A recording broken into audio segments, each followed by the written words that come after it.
Ndabaramukije inshuti namwe bagenzi mwashimye gukurikirana imbonesha kuri yanyu ya BTV Burundi. Sangwe ikaze mu mwanya mwiza wo gukurikirana amakuru avugwa kuri uyu wa 12 Nyandagaro mwaka wa 2024. Mukaba mugira amashikirizo na Jewe Hatangimana Patrick, ariko mu nkundire tubanze duhere ku ngingo nkuru ziyagize. Ihinguriro ry'ibinyobwa Brarudi ntirigishoboye guhingura ibinyobwa bikwira abarundi bose. Hari hakwiye rero irindi hinguriro rishobora kuza risahiriza. Ivyo bishikirizwa n'umukuru w'igihugu Evariste Ndayishimiye.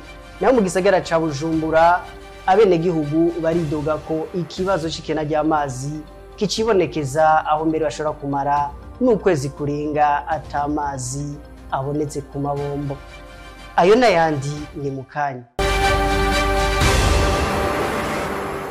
Ndasubire kubaramutsa nongera ndabaha ikaze mu idonido ry'amakuru. Tugira duhere mu gisata c'amahinguriro, aho umukuru w'igihugu Evariste Ndayishimiye igihe yarari mu ntara ya Kayanza yamenyesheje ko ihinguriro ry'ibinyobwa Brarudi ritagishoboye guhingura ibinyobwa bikwira abarundi bose. Akaba yamenyesheje ko hari hakwiye kubakwa irindi hinguriro ryoza risahiriza Brarudi.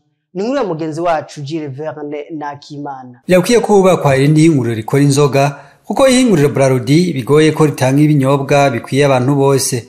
Ivyo bikaba vyashikirijwe n'umukuru w'igihugu c'u Burundi Evariste Ndayishimiye mu birori vyo guhimbaza indwi yahariwe abarundi ba mu makungu Semaine de la Diaspora mu rurimi rw'igifaransa yabereye mu ntara ya Kayanza. Brarudi ntizobakwira mwese, ubu abantu bafise amahera mama, bafise amahera baragufagwa kabisa ko barayafise, ahubwo twumvikane tugire iyindi nzine. Nayo Brarudi nikidukwira ubu nkanone muri diaspora, none kubaka brasserie biratwara kuri dose 50 miliyoni. Basi dukore ntoya mucavuga ngo Brarudi cidufyita vyari vya monopole, kandi nivyo Brarudi rero burya nayo Heineken bugira kara. Heineken ibonye ubwira ugire iyindi endisi. Skol yavuze ko agomba kugira ihinguriro ngaha. Skol yambwiye ko abafise umugambi wo kugira ihinguriro ngaha. Isawa. Evariste Ndayishimiye amagarira kandi abatware gusabikaniriza neza inzoga zibonetse abo barongoye. Ibi bya Brarudi ingorane ntigiproduce inzoga zikwiye. Bikebikanira bankana. Ntabura amatara ugacuvuga uti none kubera kibaha kajya gace gusa ntibahe kajyana. Yaho nibabura amatari nimwe muca ntimube babandi ngo makirwa hebegwa imfizi. Oya mugerageze mugire equilibrage. Jeruko mu gihe inzoga zimwe zihinguriro Brarudi zikunda kubura, bica bituma aho zibonetse abazidandaza bamwe baca bishingira ibiciro vyabo. Ni vyiza ko ingingo canke amategeko ashingwa yomenyeshwa abene gihugu agenga kugira ngo ntibagwe mu mporero. Nayo Maître Fabien Ndikumana amenyesha ko umuntu ahanwa n'itegeko mu gihe ryanditse. Ni nkuru mugenzi wacu Ale Loris Ndongozi. Mu mihingo itandukanye y'igihugu hari ingingo zifatwa canke amategeko ashingwa, ariko abarabwa n'ayo mategeko canke izo ngingo ntibashoboye kubimenya, bigatuma bakora ivyo bahora bakora ariko batazi ko ari amakosa.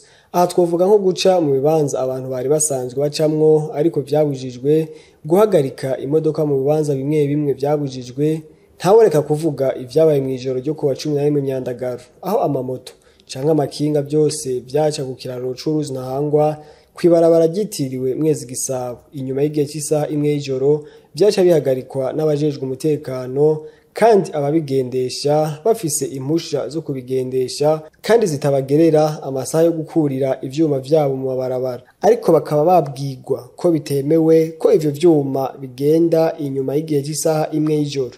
Kubwizo ngingo zifatwa canke amategeko ashingwa ariko abo vyerekeye ntibabimenyeshwe, umushingwamanza Fabien Ndikumana wo mu rwego rw'abashingwamanza y'Ubujumbura aratanga umuco. Nimba iryo tegeko mu vy'ukuri riba ryarasohotse aho hantu, no kuvuga nimba ari maire de la ville canke ari mustanteri abayera arimenyesheje abanyagihugu, umuntu ugira guhane kubera abonyanze itegeko arari gusomera akari kwereka iryo tegeko akaca kwereka n'ingingo y'iryo tegeko wahonyanze akakubwira ingene iyo ngingo ibitegekanye kugira ntahava guhana uko yiyumviriye.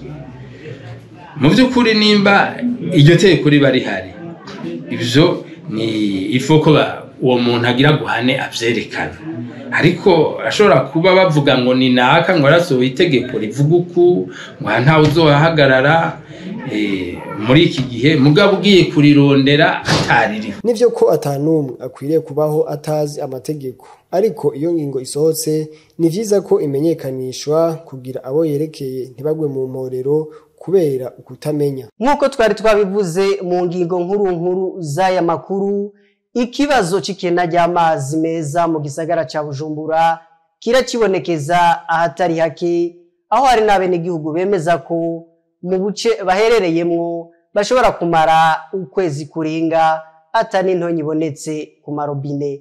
Nitubikurikirana. Ufise amabombo mu mpango mugabo yarumye nta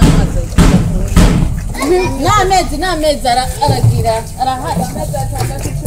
Mu gisagara ca Bujumbura nubwo hari ibice bimwe aho ikibazo c'ikena ry'amazi meza ya Regideso gisa nk'icakemutse, nko mu makaritiye hagati nka Jabe n'ahandi haracibonekeza n'ibindi bice ahatari hake mu gisagara ca Bujumbura ico kibazo cibura ry'amazi meza kikiri akayobera abahinga. Akarorero ni mu makaritiye mu buraruko bw'igisagara ca Bujumbura nko mu Gihosha, muri Itaba, mu Mirango n'ahandi, aho abenegihugu bemeza ko hashobora no guhera ukwezi kurenga atani intonyi y'amazi ikoroka kw'ibombo.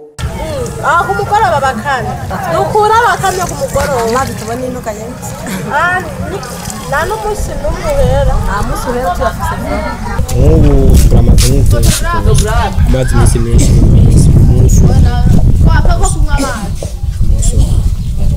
Abo benegihugu ico kibazo c'ikena ry'amazi bagisangiye nabo mu makaritiye yo mu bumanuko bw'igisagara ca Bujumbura nko mu Nyabugete, Kanyosha, Busoro n'ahandi. Ahaho abenegihugu bavuga ko bishitse amazi akaza aza mw'ijoro bugaca yakamye.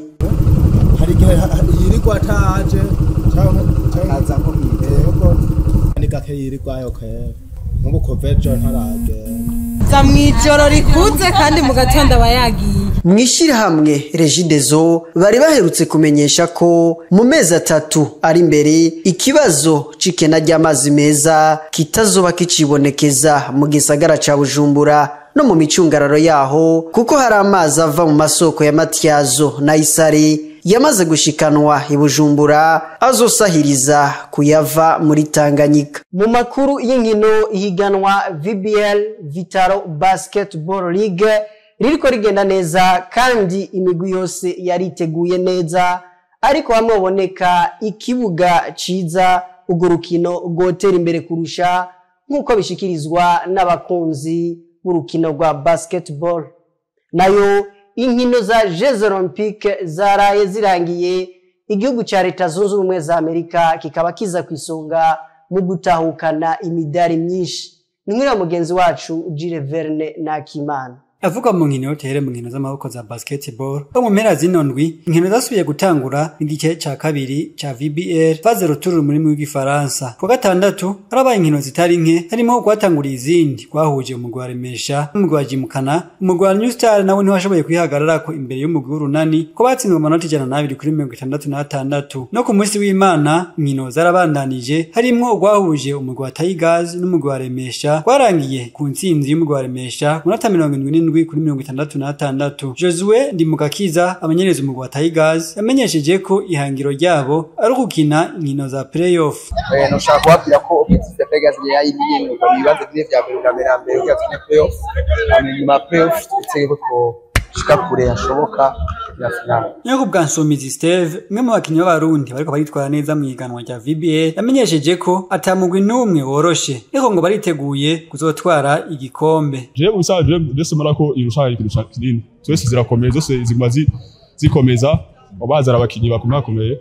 Niba twese nta mugwi woroshe, mugwi wose uzakukina umengo ko witeza ko ushobora gutsinda kwa irakomeye cyane. Twese two twigana ikibazo ca mbere baza niyo target dufise twese utwara igikombe. Nkuko twabishikirijwe n'umwe mu bakunzi b'urukino rwa basketball mu Burundi, ihiganwa ry'uno mwaka rimeze neza cyane, ariko ngo hamwe baboneka ikibuga ciza naho vyo bakarusho. Irino rihiganwa ni higanwa rikomeye cyane kubera imirwi yose yariteguye yagiye irasuma hirya no hino izana abakinnyi hirya no hino kugira ngo babashe gufasha umurwi uwo ari wo wose bajemwo kugira uzoshike muri bare. Iri higanwa ni ryiza cyane kandi turaninezerewe, turabona ko basket hamwe bodufasha ababirongwe bakaduha ikibuga ciza, basket yo mu Burundi yotera imbere cyane rwose. Mu makungu inkino za Jeux Olympiques zariko zibera mu gihugu c'Ubufaransa zaraye zirangiye, igihugu ca Leta Zunze Ubumwe za Amerika nico gitahukanye imidari myinshi yose hamwe ingana n'126 harimwo 40 y'inzahabu.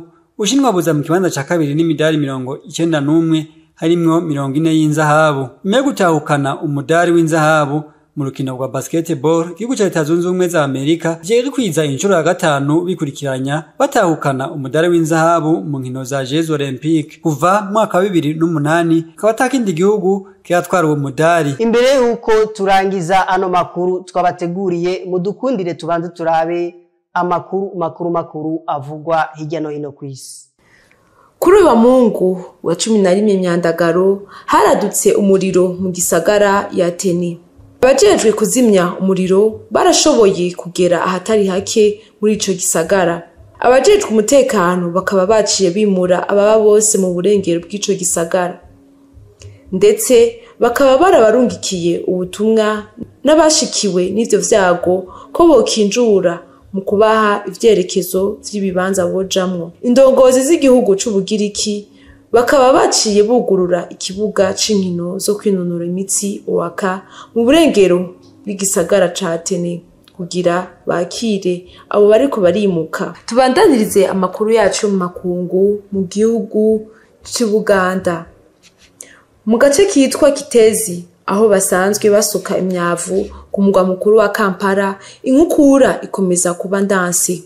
Kuri wa gatanu ikaba yahitanye abantu bagera kuri 21 bemejwe n'indongozi z'Abaganda. Iryo tembagara ry'ibirundo by'imyavu rikaba ryaturutse ku imvura nyinshi. Umugwi ujejwe gutabara ukaba waciye uhashika aho biboneka igitigiri c'abahitanywe n'ico cago bishobora kwiyongera nkuko amatohoza bandanya. Patrick Onyango, umuvugizi ujejwe umutekano mu gisagara ca Kampala, yamenyesheje ko abahitanywe baciye babatwara aho bashira abitavye Imana kugira batohoze cabishe imbere yuko bashikirizwa imiryango yabo.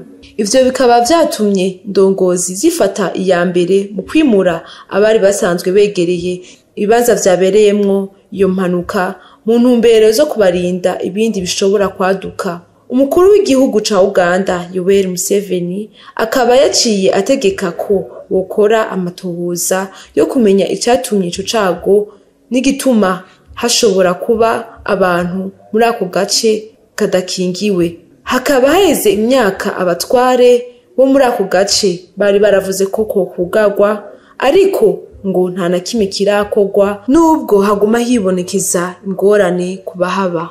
Nino ngaha tugarukirije ano makuru twari twabateguriye avuga kuri uyu wa 12 Myandagaro mwaka wa 2024. Reka tubashimire mwebwe mwese mwashoboye kuyakurikirana gushikaha.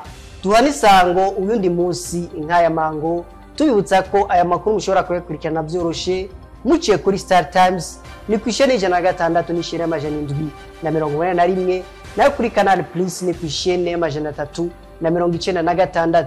Tunabibutsa ko mushobora gukurikirana ibiganiro bica kuri BTV Burundi muciye kuri Facebook, YouTube, TikTok, X na Instagram. Ni mugira mu bamwubahwe na Gahwana.